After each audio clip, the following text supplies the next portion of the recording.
अजनबी सी राहों में दूर तक निगाहों में, अजनबी सी राहों में दूर तक निगाहों में, बेरुखी का मौसम है। आज फिर निगाहों को बीते पल की प्यास है। आज फिर निगाहों को बीते पल की प्यास है। फिर रही हूँ दर बदर किसी मौसे की आस है। फिर रही हूँ दर बदर किसी मौसे की आस है। ऐसा लगता है जैसे अक्टूबर फिर उदास है। ऐसा लगता है जैसे अक्टूबर फिर उदास है।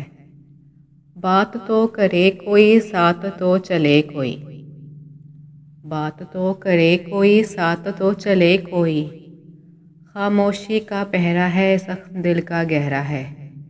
खामोशी का पहरा है जख्म दिल का गहरा है। किसी बहुत ही अपने की आज फिर तलाश है। किसी बहुत ही अपने की आज फिर तलाश है।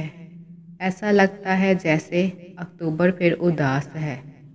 ऐसा लगता है जैसे अक्टूबर फिर उदास है। मुझ में मौसमों में सबसे ज़्यादा खिज़ा पुरकशिश लगती है। वजह ये कि इस मौसम पर अगर गौर किया जाए तो ये किसी के लिए मुश्किल का सबब नहीं बनता। पत्ते खुद ही सर्द होते हैं और फिर ज़मीन बोस हो जाते हैं। इस मौसम में इनफरादियत है। इस मौसम में सेल्फ रिस्पेक्ट है। यूँ लगता है जैसे पुराने पत्ते दरख्तों को स्पेस दे रहे हों कि अगर दरख्त उनसे उकता के हैं तो पुराने पत्ते अपने आप को उनसे जुदा करके नए पत्तों के लिए खुद ही जगह बना देते हैं। इंसान को शायद इस मौसम जैसा होना चाहिए, जहाँ अपनी जगह नज़र न आए वहाँ से हट जाना चाहिए।